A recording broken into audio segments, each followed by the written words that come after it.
144 million tons of fish in 2009, according to the most recent statistics, time high. Aquaculture accounted for 39% of the total fish production. Coming to us, fish farming in the Near East and North Africa region has been practiced for centuries. However, modern aquaculture began in the late 20s and expanded considerably over the last 3 decades. Despite the modest production output from the region, aquaculture increased sixfold in the last decade, from 135,000 tons in 1997 to just about 850,000 tons a decade, 10 years later.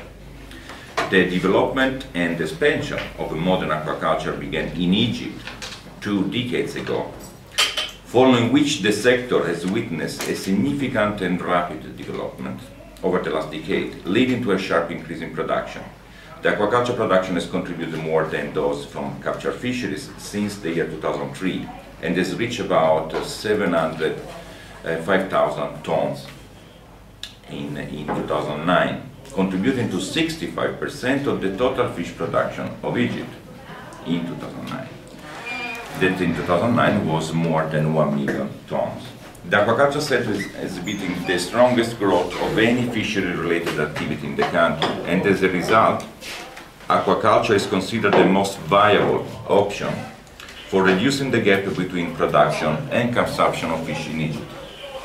I am pleased to highlight that Egypt has succeeded in developing the largest aquaculture industry in Africa. Moreover, Egypt is now the world's second producer of tilapia, with 600,000 tons of production in 2009.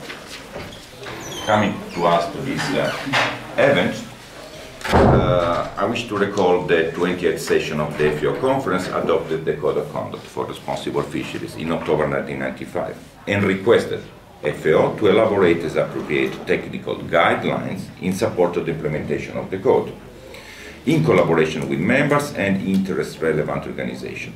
Article 9 of the code specifically refers to aquaculture, and the following technical guidelines have been prepared and are now widely used, and I would like to mention them.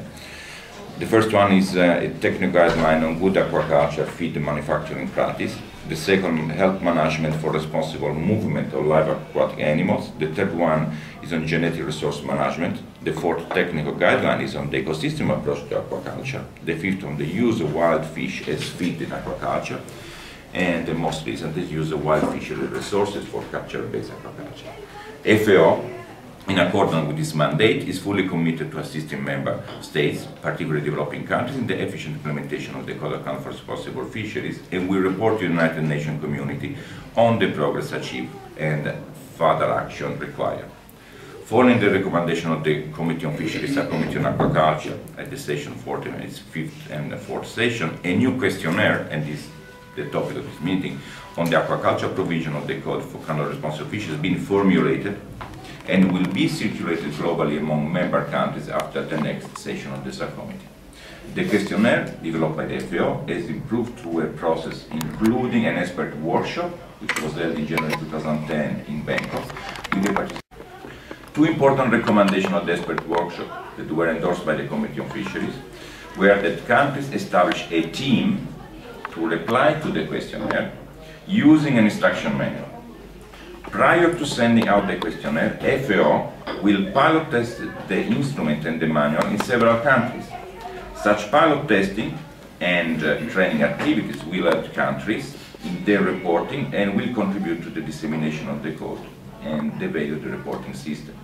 A process of testing, as this one is about to start here in Egypt, and training has been done in several countries from different regions, including Brazil, China, Chile, Thailand, Vietnam, Nicaragua, and now Egypt.